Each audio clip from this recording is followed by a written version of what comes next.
Assalamualaikum warahmatullahi wabarakatuh.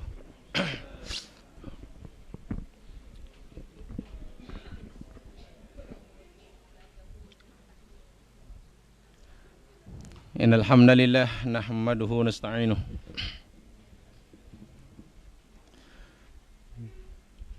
Sesungguhnya segala puji bagi Allah,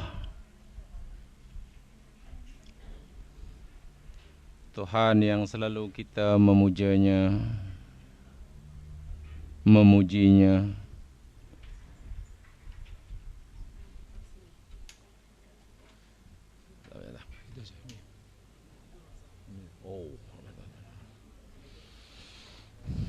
segala puji bagi Allah Tuhan yang selalu kita memujinya dan memohon pertolongan kepadanya.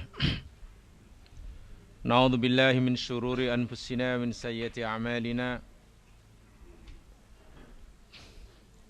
Kita berlindung kepada Allah daripada kejahatan diri kita dan keburukan amalan kita. May yahdihillahu fala mudhillalah wa may yudlil fala hadiyalah. Sesiapa yang Allah beri petunjuk, maka tiada siapa yang boleh menyesatkannya. Dan sesiapa yang Allah sesatkan, maka tiada siapa yang boleh memberinya petunjuk. Ala fa inna khairal hadis kitabullah, ketahuilah sesungguhnya sebaik-baik percakapan adalah Al-Quran. Wa khairul hadyi hadyu Muhammadin sallallahu alaihi wasallam, dan sebaik-baik bimbingan petunjuk ialah petunjuk dan bimbingan Nabi Muhammad sallallahu alaihi wasallam. Syarul umuri muhdatsatuha, dan seburuk-buruk perkara ialah perkara baharu yang diadakan dalam ibadah. Wa kullu muhdatsatin bid'ah, setiap perkara baharu yang diadakan dalam ibadah adalah bid'ah. Wa kullu bid'atin dalalah, dan tiap-tiap yang bid'ah itu sesat adanya. Wa kullu dalalatin finnar, dan setiap yang sesat itu di neraka tempatnya. Man ya'is minkum min ba'di fasayara fihi ikhtilafan katsira.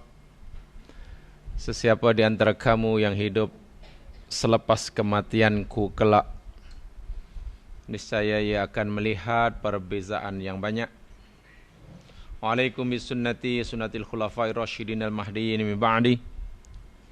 Hendaklah kamu sentiasa berpegang pada sunnahku dan sunnah khalifah aku yang sentiasa mendapat bimbingan dan petunjuk selepasku. Addu 'alaiha binawajid. Gigit oleh kamu akan sunnahku dengan gigi-gigi gaham kamu. Qala Rasulullah qala Allah Ta'ala fil Qur'anil Azim wa huwa asdaqul qailin. A'udzubillahi minasyaitonir rajim. Ya ayyuhalladzina amanu taqullaha haqqa tuqatih wa la tamutunna illa wa antum muslimun. Allah Subhanahu wa taala berfirman, yang bermaksud, wahai orang-orang yang beriman, bertakwalah kamu kepada Allah dengan sebenar-benar takwa, dan jangan sekali-kali kamu mati melainkan kamu dalam keadaan telah berserah diri. Ya mahramakumullah, insyaallah terus saja kita sambung penjelasan kita, pelajaran kita Siri Qalbun Salim. Dan pada siri lepas kita telah pelajari sifat yang kedua dalam buku yang ketiga ini, yakni al-khauf lillahi subhanahu wa ta'ala, takut kepada Allah subhanahu wa ta'ala. Pada siri yang lepas kita telah jelaskan sama istilah-istilah takut yang digunakan Al-Quran, sekaligus pengertiannya dan perbezaannya, dan bila kita wajib memiliki sifat-sifat tersebut. Ada kalanya takut dengan istilah khauf, ada kalanya takut dengan istilah khasyah, ada istilah takut dengan istilah wajal, dan ada istilah takut dengan istilah rahbah. Istilah-istilah ini penting untuk difahami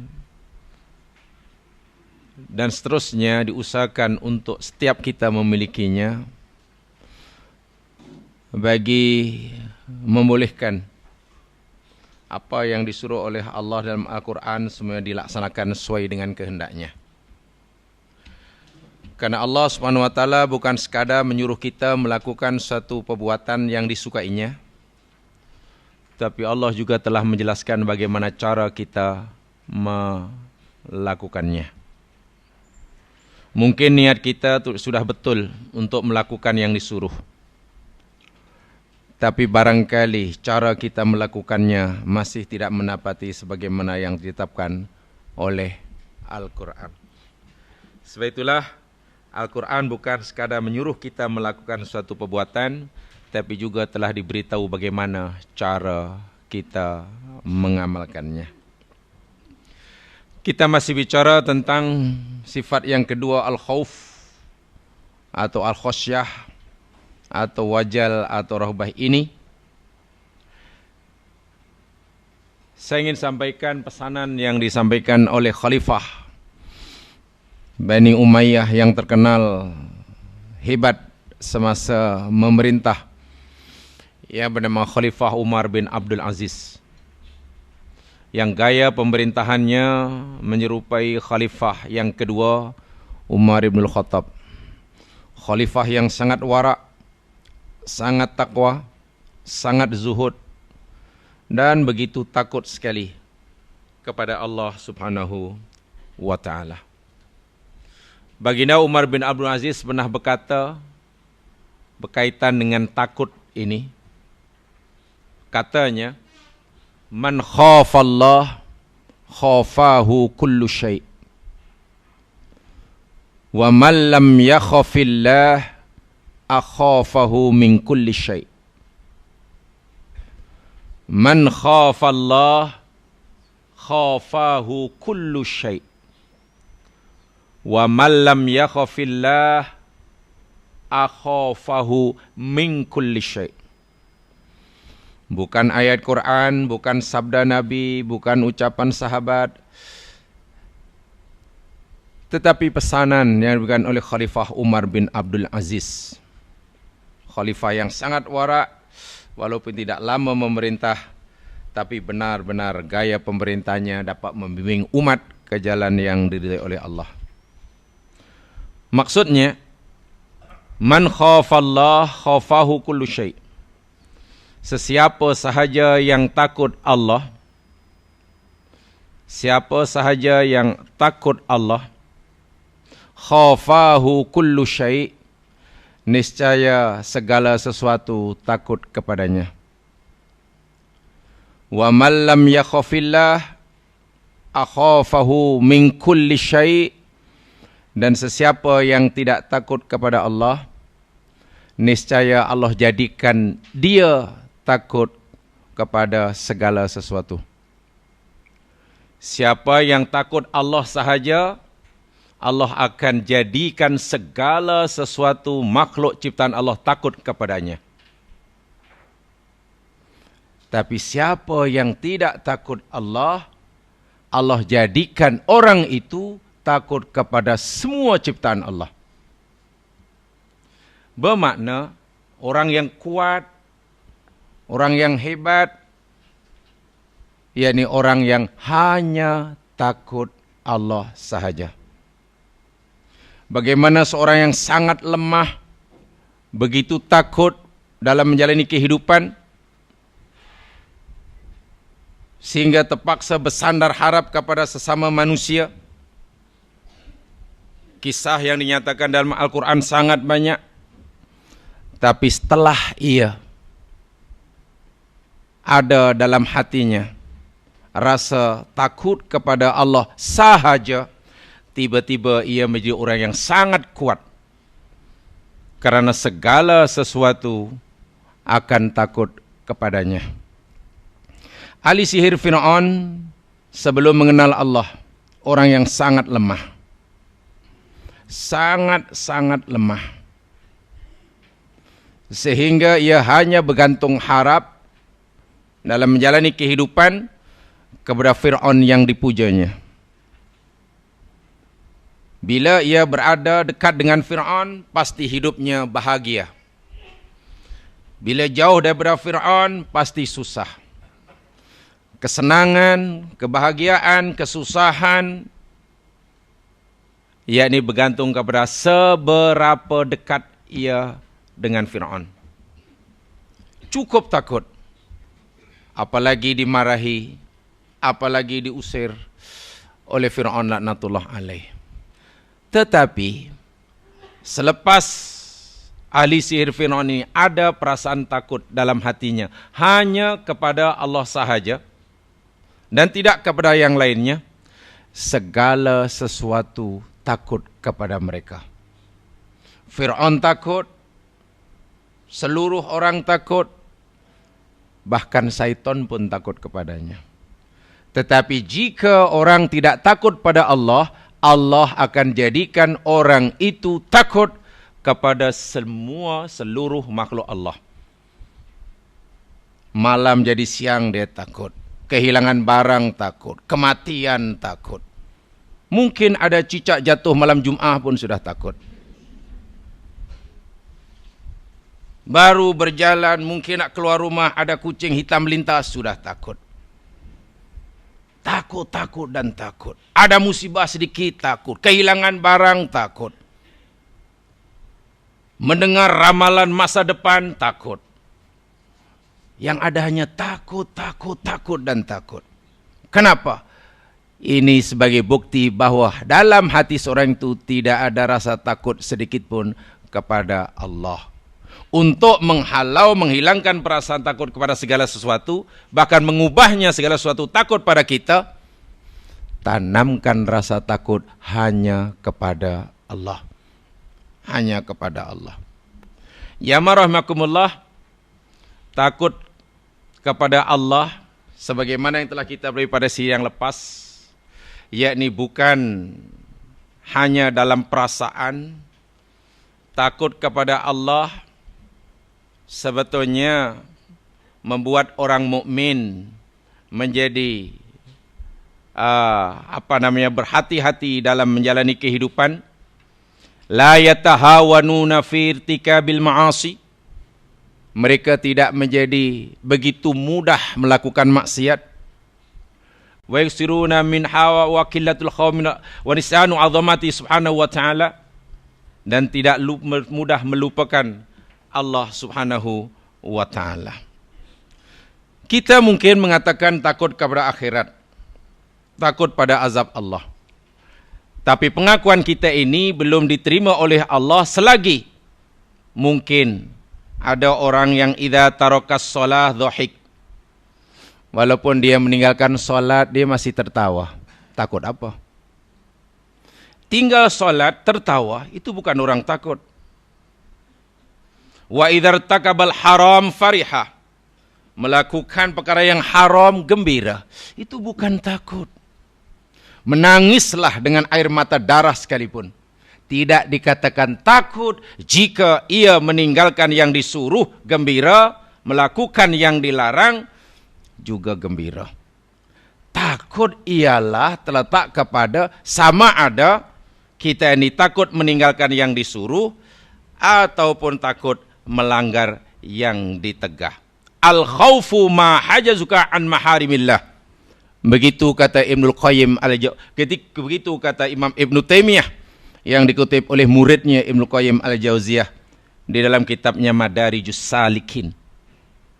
Ibnu Taimiyah kata, al khaufu ma hajazaka min maharimillah. Takut itu ialah sesuatu yang boleh menghalang kamu daripada melakukan perkara yang ditegah. Kalau dalam diri kita ni ada tenaga, ada semacam tenaga yang menghalang kita, setiap kali tergerak hati nak buat yang ditegah, itulah takut. Jadi takut adalah merupakan sifat qalbiyah. Sifat qalbiyah. Yang kekuatan yang boleh menghalang kita daripada melakukan perkara yang ditegah. Perkara yang ditegah. Sebab itu di sini ada beberapa tingkatan. Ada beberapa tingkatan bagi orang yang takut kepada Allah Subhanahu wa taala. Ketika ditanya, Ibnu Abbas ketika ditanya tentang takut, jawaban Ibnu Abbas, humul ladzina shadaqullaha fi makhafati wa'idih. Orang yang takut kepada Allah, yakni orang-orang yang membenarkan Allah dengan takut dengan mengelakkan diri daripada tertimpa ancamannya. Qulubuhum bil khauf farhatan wa a'yunuhum ala anfusihim bakiyah. Hati-hati mereka menjadi lapang kerananya, mata-mata mereka menangis kerana keterlanjuran dirinya. Dumu'uhum ala khududihim jariyah. Air matanya mengalir membasahi pipinya. Bila hati lapang kerana hanya takutkan Allah, bila mata menangis kerana terlepas melakukan yang disuruh, bila matanya menangis kerana terlepas peluang melakukan perkara yang disuruh. Saya ulangi sekali. Ya mas sekalian, coba tanya pada diri kita masing-masing. Dalam perjalanan hidup ini, apabila kita terlepas melakukan yang disuruh, adakah hati merasa gembira atau sebaliknya? Apabila terlepas peluang melakukan kejahatan, adakah hati ini merasa gembira atau sebaliknya? Sebab orang yang merasa gembira bila terlepas melakukan kebaikan, atau orang yang kecewa kerana terlepas melakukan kejahatan, ini bukan orang yang takut, itu orang yang dosa. Berdosa hukumnya bila hati kita gembira apabila terlepas melakukan kebaikan. Berdosa hukumnya bila hati kita sedih, menyesal, rugi bila terlepas melakukan kejahatan. Ada peluang untuk rasuah. Tiba-tiba peluang tadi terlepas begitu sahaja. Yang dengan sebab terlepasnya rasuah, peluang untuk rasuah, masalah keuangan rumah tangganya tak juga dapat diselesaikan. Lalu dia menyesal. Kecewa sungguhlah. Jarang dapat peluang, ada peluang sekali terlepas pula. Anda menyesal. Menyesal ini hukumnya berdosa. Inilah yang menghalang-halang sifat takut. Atau mungkin terlepas peluang melakukan kebaikan. Gembira terlepas melakukan kebaikan pun tidak boleh. Hukumnya berdosa juga. Sifat-sifat seperti ini yakni boleh menghalang masuknya sifat takut dalam hati seseorang. Bagi meringkaskan sebelum kita baca ayat-ayatnya jemaah sekalian, coba setelah melihat beberapa perkara ini, agak-agak kita ini berada di mana? Agak-agak kita ini berada di mana? Ibnu Sirin, salah seorang daripada ulama yang banyak mendalami dalam masalah hati. Di dalam kitabnya Mi'rajut Tashwif ila Haqa'iqit Tasawuf, beliau membahagi perasaan takut kepada Allah ini menjadi 3. Ada 3 tingkatan. Tingkatan yang pertama yakni apa yang dipanggil al-ammah, khauful ammah. Khauful ammah yakni takutnya orang-orang awam. Takutnya orang-orang biasa. Takutnya orang-orang biasa yakni haitsu annahum yakhafuna minal azab wal alam wal iqab fil akhirah natijata dzunubihim.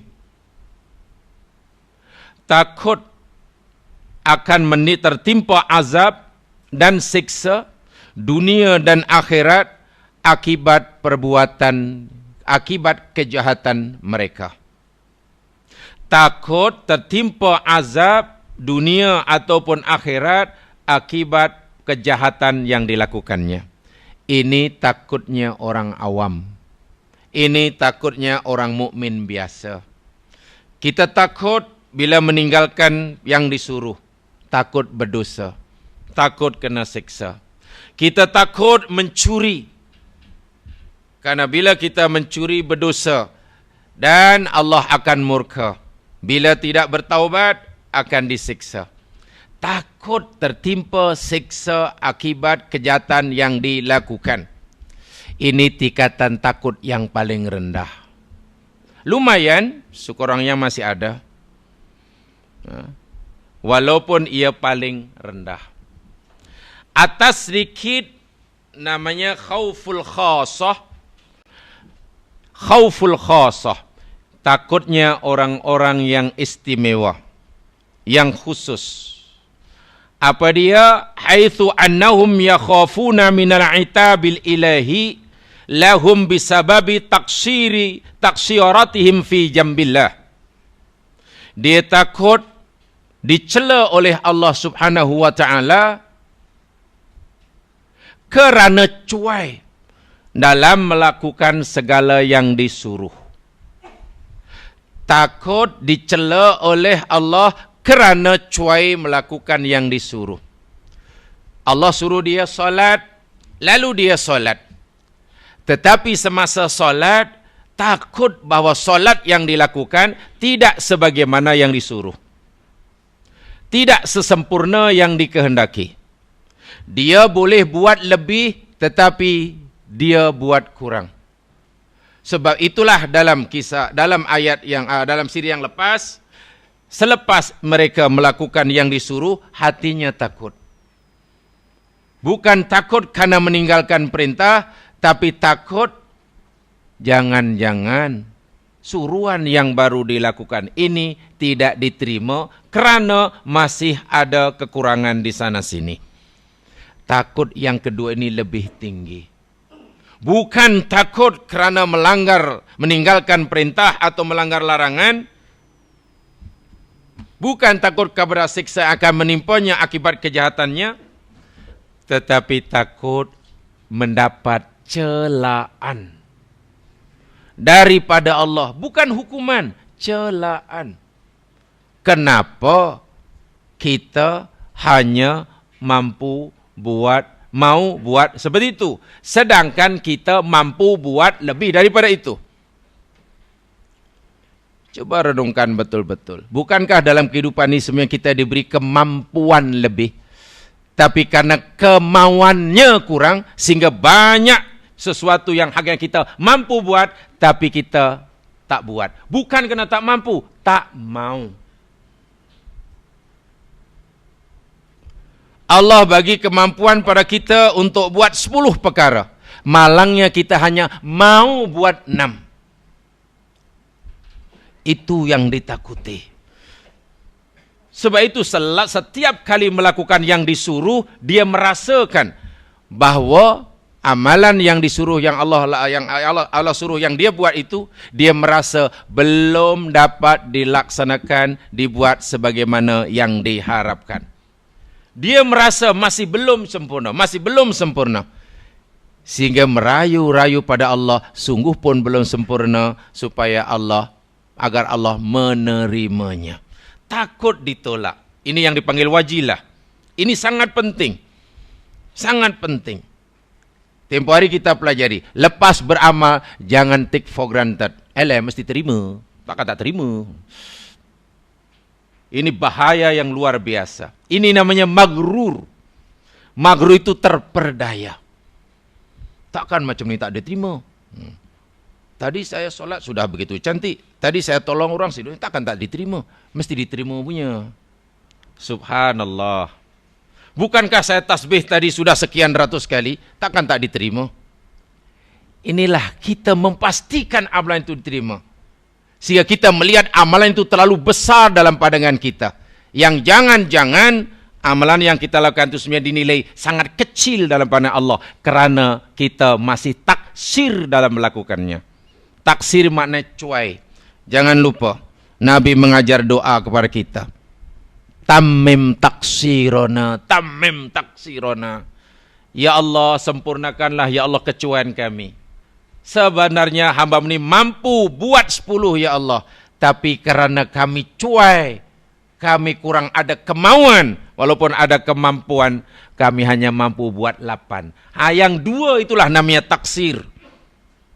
Bila kita nampak akan taksir kita, lalu kita takut dicela oleh Allah. Dicela bukan karena tidak buat, dicela karena buat kurang daripada yang sepatutnya. Orang seperti ini makin tinggi takutnya. Ujub lama-lama akan hilang. Ujub akan lama-lama akan hilang. Tidak melihat yang dilakukan ini terlalu besar di hadapan Allah Subhanahu wa ta'ala. Nabiullah Ibrahim sebagai contoh. Tidak pernah melakukan amalan kebaikan sekecil apapun. Melainkan baginda Ibrahim sentiasa mengikutinya dengan doa. Taqabbal minna. Innaka antas samiul alim. Jamaah boleh lihat. Ini contoh orang takut kedua ini. Lihat firman Allah Subhanahu wa taala dalam surah Al-Baqarah. Doa Nabiullah Ibrahim alaihissalam.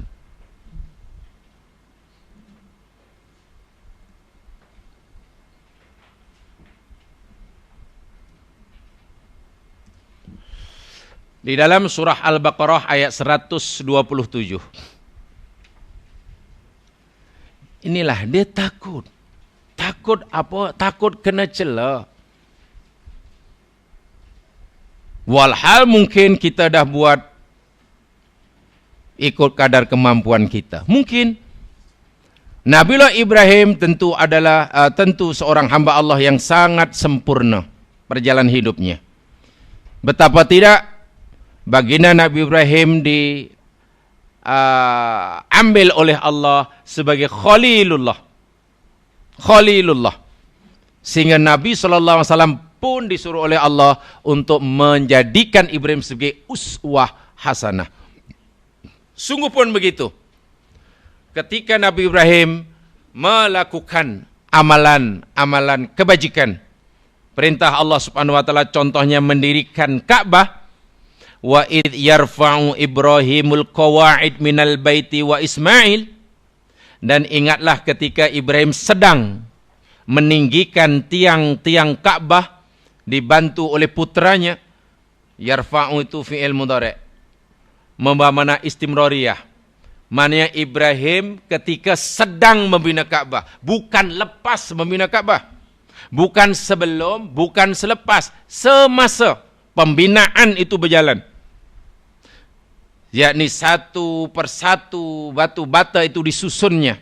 Sekeping disusunnya. Daripada rendah makin tinggi. Apa yang diucapkan oleh Ibrahim sepanjang melakukan kerja ini? Rabbana taqabbal minna. Ya Allah, terimalah amal kami ini. Innaka antas samiul alim. Engkau ni maha mendengar ya Allah. Engkau maha mengetahui.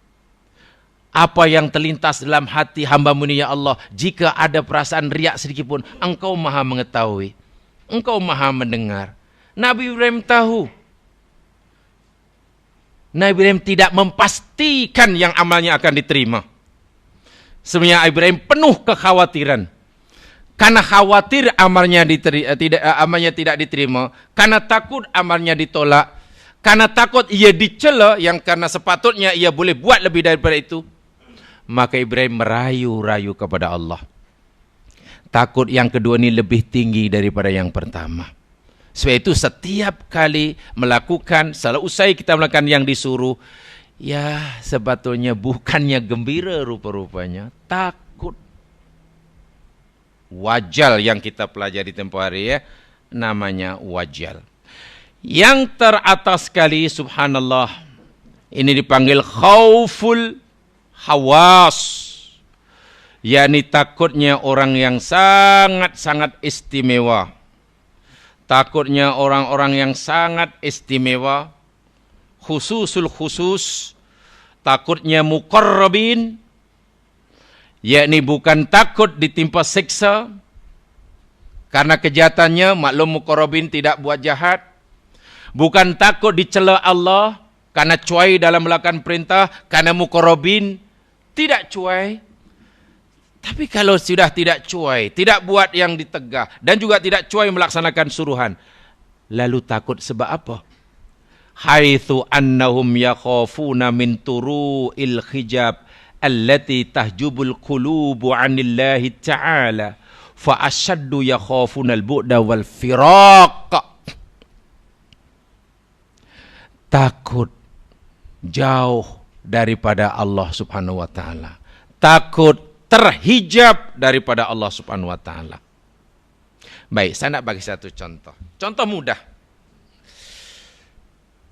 Kalau kita nak memadukan ya mas kan, iman, Islam, ihsan yang diajar oleh Nabi. Iman kaitannya dengan dasar kita berlangkah, apa matlamat, apa tujuannya. Islam kaitannya dengan cara bagaimana kita melaksanakannya. Dan ihsan. Ihsan ini kaitannya dengan hati. Ihsan ini kaitannya dengan kita musyahadah dan muraqabah, kata Nabi. Sebagai contohlah, katalah, jamaah berkecimpung dalam dunia perniagaan. Hari-hari keluar pagi, balik petang. Keluar pagi, balik petang. Balik luar negeri, pergi luar negeri. Terbang sana, terbang sini, belayar sini. Di mana peranan iman? Niatkan lillahi ta'ala. Alhamdulillah semua sudah lillahi ta'ala. Bekerja lillahi ta'ala. Sebab siapa yang kerja keluar rumah mencari rezeki, semata-mata tujuannya karena nak membebaskan dirinya daripada meminta-minta, fisabilillah. Siapa yang bekerja keluar rumah mencari habuan rezeki dengan tujuan nak menyara kehidupan rumah tangga yang menjadi tanggungannya, fawa fisabilillah. Bila menemui ajal di tempat kerja, mati syahid. Tapi siapa yang keluar rumah mencari rezeki tafakhuran wa takathuran, dengan niat tafakhur dan takathur, niatnya nak membanggakan diri, dalam hati niatnya tak apa, sekarang tak apa, tak ada orang mau tengok saya, semua memandang pangan mata sebelah, tak apa, saya bersumpah bagi masa saya 5 tahun dari sekarang, saya akan bekerja kuat, dan 5 tahun daripada sekarang jangan panggil saya kalau saya tidak mencapai malam. Baru waktu itu semua mata terbeliak. Kalau itulah tujuannya, tak apa, sekarang saya pakai kancil semua orang tak tengok. Tunggu 5 tahun daripada sekarang, saya pakai gajah. Maknanya yang besar lah. Bila dah baru semua tengok, baru tahu. Baru semua tengok siapa saya. Semua. Bila itu tujuan pagi, petang, keluar malam, fahuwa fisabilis syaitan, di jalan setan. Bila meninggal di tempat kerja, wa'iyadzubillah, thumadzubillah. So niat kena betul, ini kaitan dengan iman. Itu kerja. Alhamdulillah, semua niatnya sudah betul. Lillahi ta'ala, nak menjara keluarga. Sebab cukup besar dosa seseorang yang mengabaikan, yang mensia-siakan tanggungjawab makanan, minuman, dan apa saja diperlukan dalam hidup orang yang di bawah jagaannya. Istri dan anak-anaknya serba kekurangan, dikarenakan suami malas bekerja, suami itu telah melakukan dosa yang sangat-sangat besar. Kafa bil mar'i ithman ayyudai'a man yaqut, kata Rasulullah sallallahu alaihi wasallam. Sebab itu nawaitu dia, tidak, saya akan bekerja bersungguh-sungguh nak pastikan keluarga saya berkecukupan. Fisabilillah. Ini iman. Peranan iman dalam peniaga. Alhamdulillah, semua sudah niatnya sudah betul. Jangan terlintas walaupun sekali, walaupun sesaat, Niatnya nak tafakhur. Bila nanti begini baru orang tahu siapa saya, baru orang tahu dong. Waliyadzubillah. Bezanya itu saja. Yang kedua, Islamnya di mana? Peranan Islam yakni bagaimana cara kita bekerja. Kan ada halal, ada haram. Ada disuruh, ada ditegah. Ada boleh, atau tak boleh. Itu peraturan Islam. Alhamdulillah sudah dipatuhi. Dia tak buat apa yang dilarang. Dia hanya ikut apa yang disuruh. Itu Islam. Diterapkan dalam penegak. Mana dia ihsan dia? Mana peranan ihsannya? Mana peranan akhlaknya? Mana peranan qalbun salimnya? Mana peranan tasawufnya? Sebab dia fikir kalau kita belajar qalbun salim, kalau belajar tazkiyah nafsi, kalau kita belajar tasawuf, nanti mundur. Tidak. Tasawuf tidak menghalang orang berniaga. Tasawuf tidak menghalang orang bekerja. Peranan tasawuf, peranan ihsan jamaah sekalian, yakni tasawuf mengajar kita, qalbun salim mengajar kita, jangan sampai perniagaan yang kita uruskan ini menjadi hijab bagi kita. Itu saja yang tasawuf maukan. Niat sudah betul karena Allah, dijalankan sudah betul ikut syariat Allah. Tinggal satu, jangan sampai apa yang kita usaha ini menjadi hijab. Hijab itu penghalang, pendinding, sehingga hati tertutup pada Allah Subhanahu wa ta'ala. Dalam perniagaan ada menipu? Tidak. Alhamdulillah, maknanya ikut syarat? Betul. Niatnya macam mana? Oh, niatnya sudah karena Allah. Alhamdulillah. Belum tentu bila nanti perniagaannya menjadi penghalang daripada mengenali Allah. Dia lebih mencintai perniagaannya daripada pencintaan Allah. Dia lebih takut kehilangan pemberiannya daripada kehilangan yang memberinya. Orang muqarrabin, peringkat takutnya yang ketiga itu, lebih takut kehilangan pemberinya daripada kehilangan pemberiannya. Siapa pemberinya? Allah. Apa pemberiannya? Macam-macam. Sebab itu dalam usaha mencari mendekatkan diri kepada pemberinya, lebih kuat, lebih rajin, lebih bersungguh-sungguh daripada berusaha mendekati pemberiannya. Bahkan kalau perlu,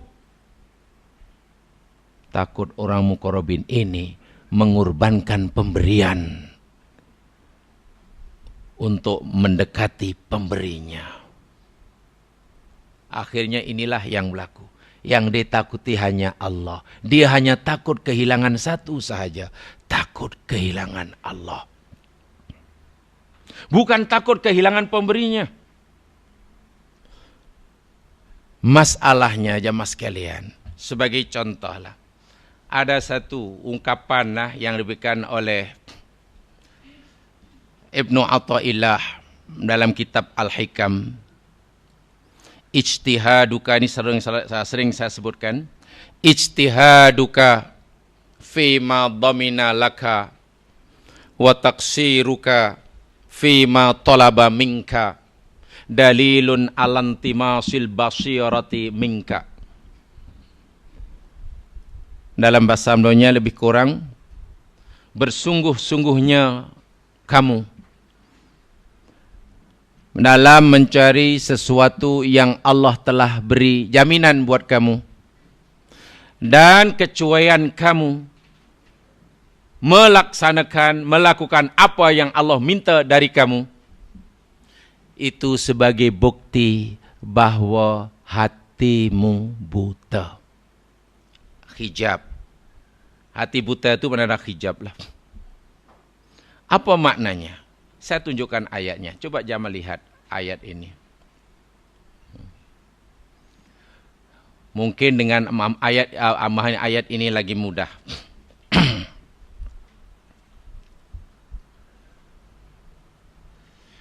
Yakni di dalam surah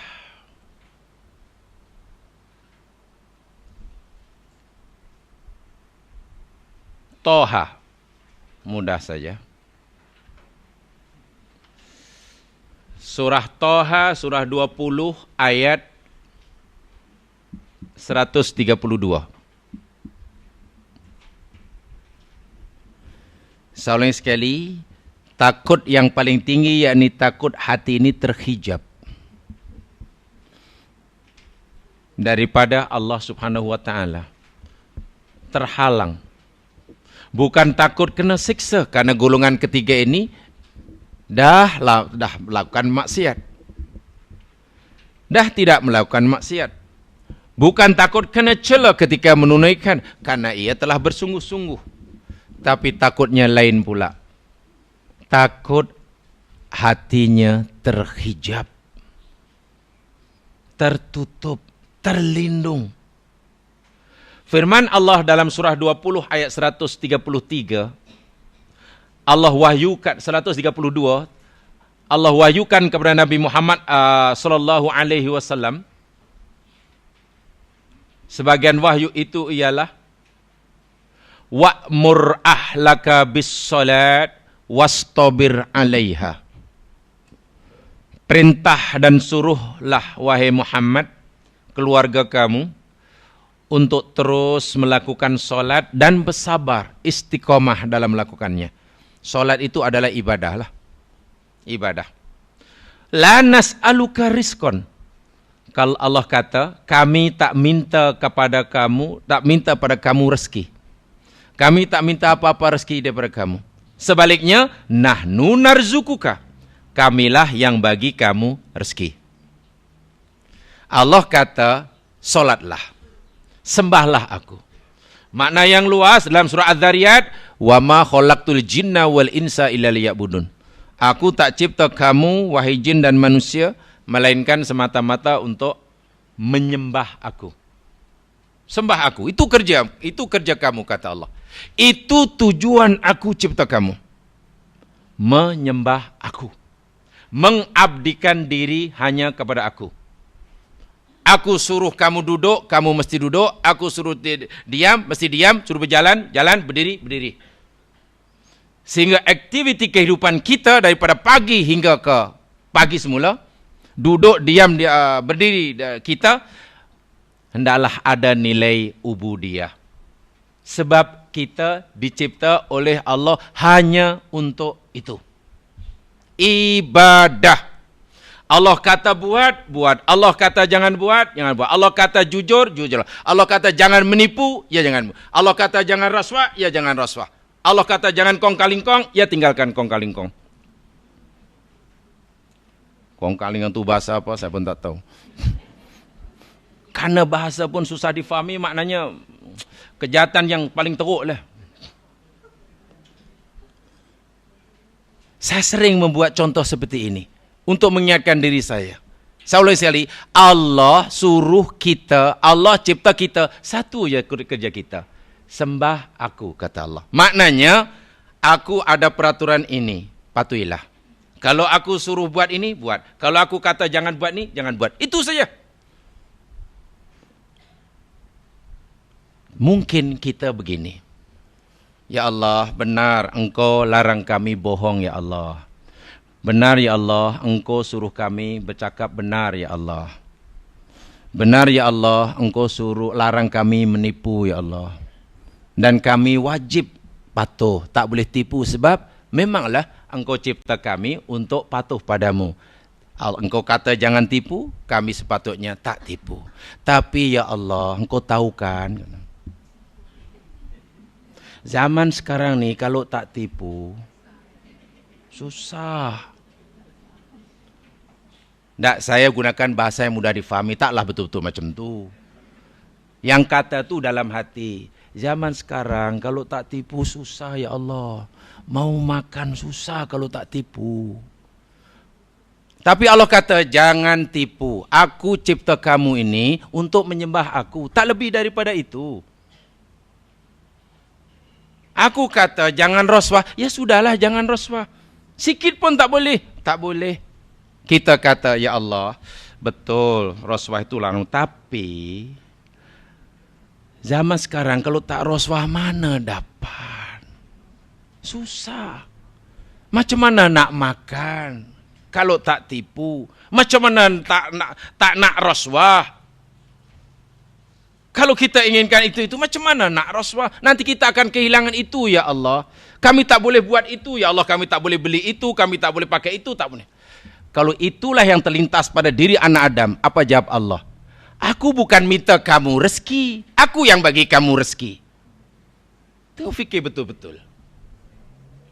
Maknanya apa yang kita risaukan tadi, nanti tak boleh makan, nanti tak boleh beli kereta, nanti tak boleh beli rumah, nanti tak boleh beli itu. Yang kita risaukan itu sebenarnya Allah dah jamin. Allah kata aku yang bagi kamu rezeki, bukan aku minta rezeki pada kamu. Yang aku minta daripada kamu satu aja, sembahlah aku. Tiba-tiba manusia ini terbalik perangai dia. Hidupnya hanya merisaukan terhadap apa yang Allah dah jamin. Sementara apa yang Allah minta, tak kisah. Bukankah itu orang yang terbalik hidupnya? Itulah punca segala kegelisahan dalam hidup. Hati ini sudah, kata Athaillah, hati ini sudah, buta. Intimasul basirah. Intimas itu maknanya tertutup, buta, basirah itu mata hati. Jadi hatinya sudah mulai buta, kabur, sudah mulai rabun, sudah mulai kabur. Mungkin mata hati sudah mulai ada katarak. Bila berterusan sudah jadi glukoma. Nasib baik baru glukoma, bukan glue stop.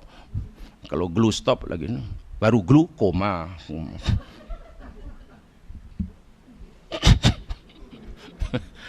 Buta. Coba perhatikan kenapa orang sanggup menipu, kenapa orang sanggup melanggar laknat Allah, kenapa sanggup tinggalkan perintah Allah, kenapa sano? Kan alasannya kalau tak macam mana boleh makan. Anda boleh kaya, silakan Allah suruh. Anda boleh kuasa, silakan cari kuasa. Tapi ingat, aku cipta kamu ni untuk sembah aku tau. Kuasa itu milik aku tau. Aku boleh bagi siapa yang aku kendaki, aku boleh tarik dari siapa yang aku kendaki. Kalau kamu nak daripada aku kuasa, ya ikutlah apa aku suruh buat, buatlah. Kalau aku kata jangan buat, jangan buatlah. Kena cakap jujur lah. Tak boleh lah. Satu hari kong kalingkong. Lalu si hamba Allah ni degil, ya Allah, sekarang ni kalau nak kuasa, kalau tak kong kalingkong, tak boleh. Coba apa Allah jawab? Kalau kita kata begitu pada Allah. Kuasa ini milik aku. Aku tak minta kuasa daripada kamu. Sebaliknya aku punya kuasa. Aku akan bagi kepada siapa yang aku kendaki. Kamu takut lapar. Kenapa mesti takut lapar sehingga kamu mencuri? Allah akan tanya. Kenapa kamu sanggup mencuri larangan aku? Hamba itu kata, ya Allah sebab kami takut lapar. Kami tak takut tak makan. Kan makan tu aku yang bagi kamu. Allahu Akbar. Bila kita sudah cuaikan apa yang Allah minta daripada kita, sementara kita sibuk mencari apa yang Allah sudah jamin, mata hati kita tertutup. Itulah hijab ya mas sekalian. Itu hijab. Jamaah antara anak-anak belajar jauh-jauh. Asrama di luar negeri, dalam negeri. Ketika di asrama kita pasang pada anak-anak, tugas kamu belajar nak. Daripada pagi hingga petang selama 1 tahun, 2 tahun, 3 tahun, 4 tahun, 7 tahun, belajar. Tak ada tugas lain nak. Budak akan tanya, apa macam mana nanti ya? Mak, macam mana makan minum? Makan minum nanti ayah kamu bagi duit lah. Kamu pergi bank, cucuk keluarlah duit. Habis kalau tak ada kasut, nanti ayah kamu dah sediakan duitnya. Jadi tak perlu risau, tak perlu risau. Bab makan, minum, pakaian, kasut, semua. Jangan fikir nak, mak bapak kamu dah tanggung. Tugas kamu satu, belajar. Tiba-tiba budak itu, selama 3-4 tahun di asrama, sibuk, risau tak takut makan. Takut tak makan. Akhirnya dia tak pergi belajar, pergi 7-Eleven, kerja sana. Kerja situ, ditanya kenapa? Yalah nanti tak makan, susah. Kenapa merisaukan tentang makan minum sedangkan mak bapak dah jamin? Pembelajarannya cuai. Itu pun kita panggil itu budak bijak ke budak tolol. Itu budak goblok. Kenapa kena risau makan, minum, kena pakaian, kena ini? Sedangkan mak bapak dah kata, yang itu kamu tak perlu risau. Aku yang bagi. Bukan aku minta daripada kamu. Aku tak minta baju daripada kamu. Sebaliknya, baju kamu tu aku yang bagi, kata bapaknya. Tugas kamu belajar. Wahai manusia, aku ciptakan kamu, kata Allah, menyembah aku. Aku suruh buat, aku suruh tinggal, aku suruh jujur, suruh jangan bohong, sudah. Habis nanti kalau gini. Tengok ayat Quran kata, pelik bunyi dia. Dirikan solat dan terus sabar dalam solat. Lepas itu rangkaian perintah, biasanya kan perintah solat dirangkaikan dengan perintah zakat. Aqimus solat, atu zakah.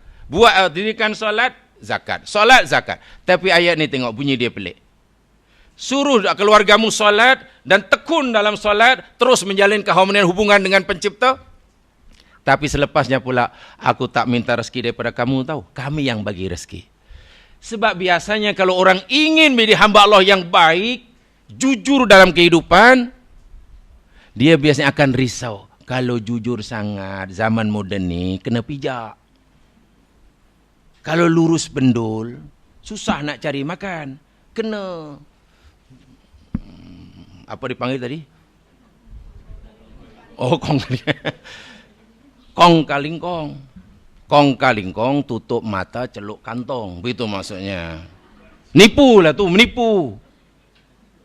Inilah yang kerja kita belajar ini. Niatnya sudah alhamdulillah, saya keluar ni bismillah tawakkaltu 'ala Allah. Nak mencari rezeki ini semata karena Allah, nak menyerah kehidupan keluarga supaya mereka ini tidak menjadi bebanan orang lain. Alhamdulillah, niatnya sudah iman tu, tauhid tu. Mati di medan menemui ajal di tempat kerja, mati syahid. Alhamdulillah saya keluar ini kerja ini nak menyara kehidupan sendiri. Sebab kalau saya tidak bekerja, nanti orang lain akan menanggung kehidupan. Menjadi bebanan orang lain. Orang yang bekerja dengan niat tidak mau menjadi bebanan orang lain, fisabilillah. Sebab kalau tidak bekerja, nak makan terpaksa orang tanggung, nak bagi pakaian kena orang. So itu kerja itu ibadah. Lepas itu bekerja pula sudah baik. Malangnya bila dihadapkan kepada pilihan, ingat ini salah, jangan kamu buat ya. Ingat ini tak betul, jangan kamu buat ya. Ingat ini yang betul, kamu kena jalan ya. Masa itu kita teragak-agak. Tapi ya Allah, kalau buat susah. Susah nak dapat. Kawan sudah dapat banyak kita ni. Saya pernah mendengarlah suara kawan, mungkin sambil tak tahulah melawak ke serius, saya tak tahu, tapi lama lah. Akhirnya saya nasihatkan, sebab dia kata, betul susah Ustaz, sekarang ni susah. Bangsa kita orang Islam, Melayu di Malaysia lah khasnya. Susah nak menyaingi orang Cina katanya. Sebab apa? Sebab orang Cina ni semuanya boleh, kita ni banyak yang tak boleh. Banyak tak boleh. Macam mana kita nak saingi dia orang? Bagi mereka semuanya halal. Ini boleh, kita ni tengok. Ini boleh, ini tak boleh. Macam mana kita nak bersaing dengan mereka? Dengan nada yang nampaknya agak kecewa. Allah bagi peraturan tak boleh tu. Jadi kalau boleh, ikut dia, semua boleh. Masya Allah. Wal'iyadzubillah thumbillah. Adakah Abdurrahman bin Auf yang kaya raya itu karena menipu? Kan tidak. Jadi orang kaya dan orang yang miskin bukan sebab menipu. Kalau setiap yang menipu tu kaya raya jemaah sekalian, wah, mailah jadi penipu-penipu. Sahabat Nabi kaya raya jemaah sekalian, tapi tak seorang pun yang rasuah, yang menipu.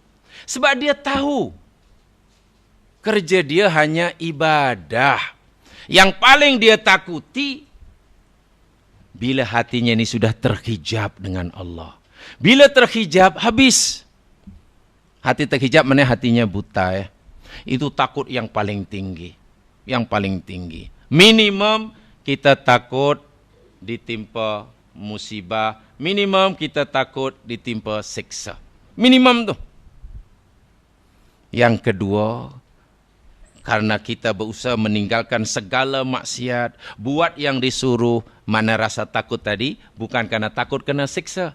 Takut kot ibadahku ni tak diterima. Manalah tahu masih ada cuai sana, cuai sini, kurang sana, kurang sini.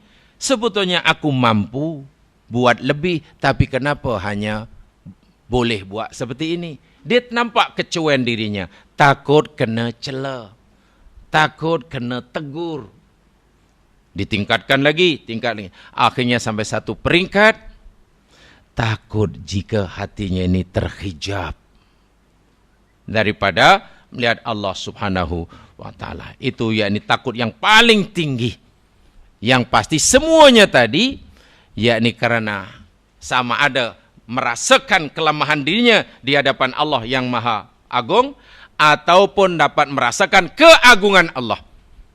Kalau orang takut kerana merasa dirinya lemah di hadapan keperkasaan Allah, namanya khauf. Kalau takut berpunca karena merasai kebesaran Allah di hadapannya, namanya khosyah. Tak kiralah apa istilahnya. Yang pasti, takut-takut yang seperti itu adalah wajib adanya. Wajib adanya. Kalau tidak, jadi ibadah kita mungkin, bahkan takut merupakan syarat sempurnanya iman ya. Quran kata, wa khafuni in kuntum mu'minin. Takutlah kamu kepada Allah. Takutlah kamu kepada aku. In kuntum mu'minin. Jika kamu orang yang beriman. Jika kamu orang yang beriman, takutlah kamu kepada aku. Kepada aku. Imam Ibnul Qayyim Al-Jauziyah dalam kitab Madarijus Salikin, murid kepada Imam Ibn Taimiyah ini, beliau membuat satu perumpamaan. Yalah, biasanya kalau bentuk perumpamaan ini sulit, agak susah kita nak memahaminya. Beliau kata begini, al-qalbu fi sayrihi ilallahi azza wa jalla bimanzilatit ta'ir. Hati ini dalam perjalanannya menuju Allah. Sebab yang berjalan mendekatkan diri pada Allah ni hati yang sebenarnya, bukan mata, bukan telinga. Anggota tubuh ini sebagai alat, sebagai kendaraan, sebagai alat. Sebenarnya yang bergerak mendekat kepada Allah, terasa jauh dan dekat itu hati. Hati ini dalam perjalanannya menuju Allah bimanzilatit ta'ir, kata Ibnul Qayyim Al-Jauziyah. Tak ubahnya seperti mana seekor burung yang terbang. Burung. Al-mahabbatu ra'suh. Kepalanya, burung tu kan ada kepala. Kepalanya adalah mahabbah. Mahabbah tu maknanya cinta. Sifat yang pertama. Cinta kepada Allah. Ada perasaan cinta. Wal khaufu war raja janahahu. Kedua kepaknya, kedua sayapnya, kanan dan kiri, adalah khauf, takut, dan roja, berharap. Ibarat burung terbang, ada kepala, ada kedua sayap. Maka hati dalam perjalanannya menuju Allah pun demikian juga. Ada kepala dia. Kepala dia mahabbah, cinta. Kedua sayapnya kanan kiri, khaufun dan rojaun. Rasa takut dan berharap. Berharap dan takut. Famata salimar ra'su wal janahan fattairu jayyidut tayran. Maka bila mana burung tadi masih punya kepala dan dua sayap yang masih boleh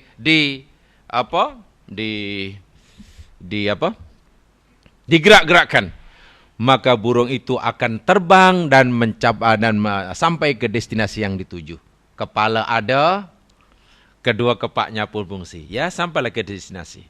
Wa mata qati'ar ra'su matat ta'ir. Tapi bila burung itu sudah tidak punya kepala, walaupun ada kedua kepak, burung itu mati. Mati. Wa mata faqada janahan. Dan apabila kepaknya tiada, kepak sebelah sakit ke, atau kedua-duanya sakit, kalau hanya sebelah sakit, sebelah hidup, sebelah fungsi, burung itu tak boleh terbang ke atas, tak boleh terbang ke depan, hanya pusing aja. Tak seimbang. Kalau kedua-duanya tidak ada, sama ada burung itu akan menjadi mangsa pemburu ataupun jatuh berkecai. Artinya dalam perjalanan kepada Allah rupanya mahabbah itu jadi kepalanya.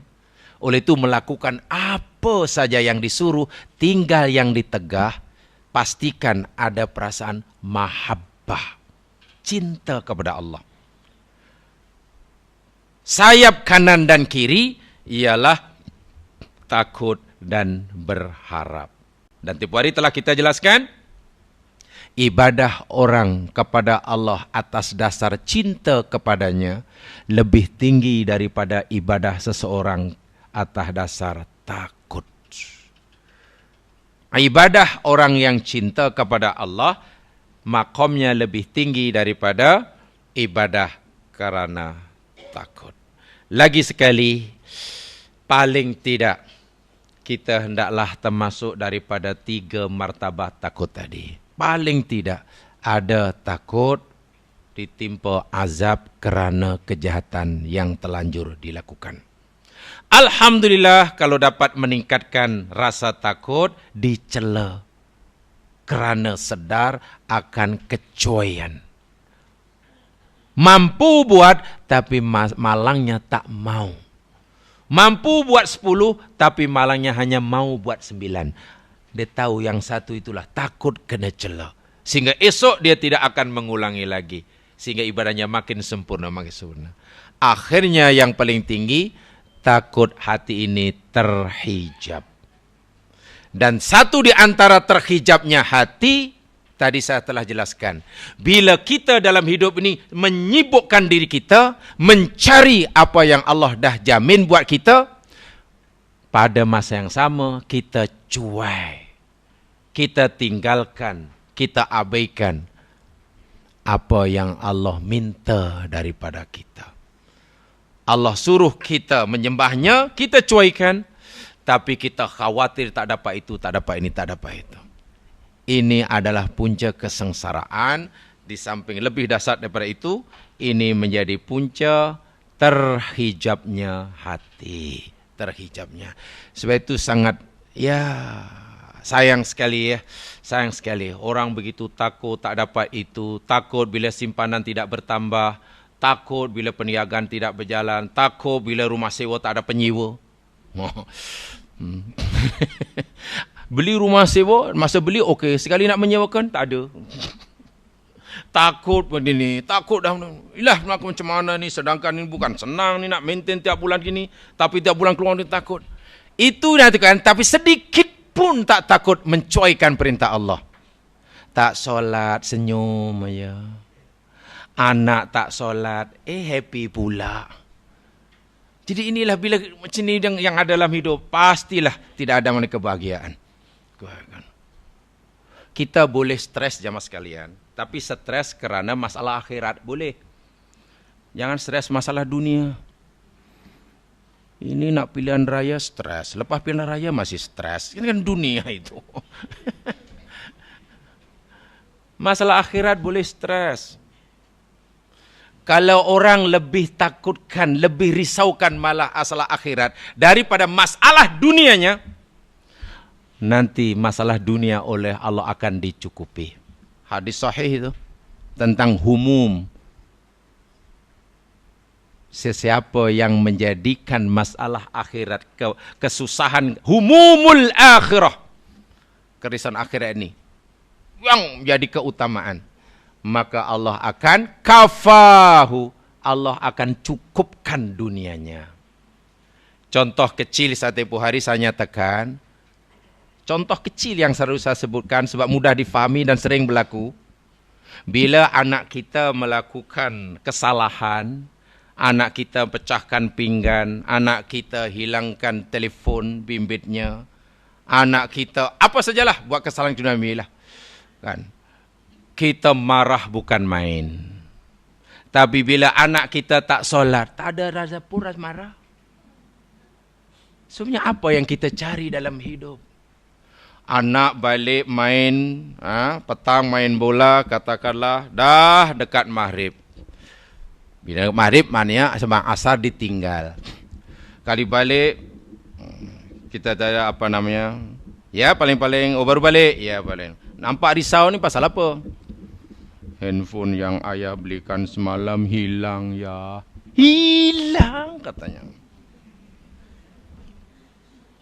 Itu iPhone nak. Kamu tahu harganya berapa? Akhirnya kita khutbah di hadapannya 1 minggu, 7 hari 7 malam. Kita kamu tahu tak? Apa susahnya pun. Wahal budak tadi ketika balik dah di Kopo 7, sembahyang asar tak solat dah. Belum solat. Sikit pun kita tak tanyakan. Makna yang kita risaukan tu benda yang Allah jamin tadilah. Itulah tanda hati ini mati ya sekalian, tertutup. Itulah punca segala masalah duniawi dan ukhrawi. Itu di dunia pun sudah masalah. Nanti bila berpindah ke alam barzah, lagi masalah.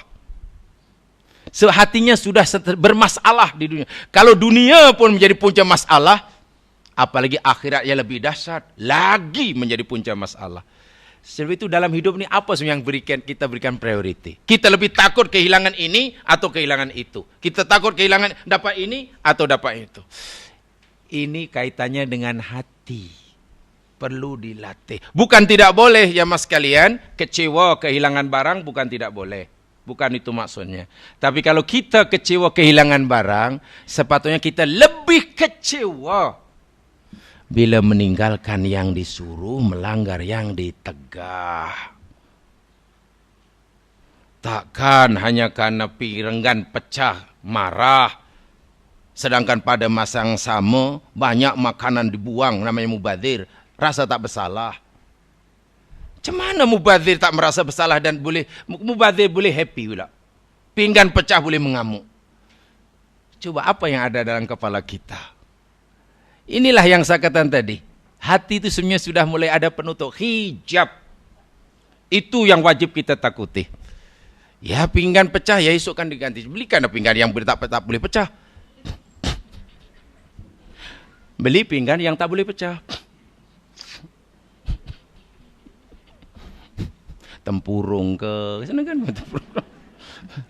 Boleh, tetapi kalau itu boleh marah, saya tak kata tak boleh marah, boleh sila kecewa, tetapi bila melihat masalah akhirat ini dilanggar, kita patut lebih kecewa. Kalau kita marah, lebih marah. Kalau hati ini selalu diingatkan untuk akhirat, dunia nanti kan akan ikut. Tapi kalau dunia kita risaukan, akhirat kita biarkan, dunia ini akan lari. Percayalah. Rasulullah SAW telah mengingatkan kita seperti itu. Yang lebih dahsyat bukan itu saja. Kita takut hati ini terhijab. Bila hati terhijab, habislah.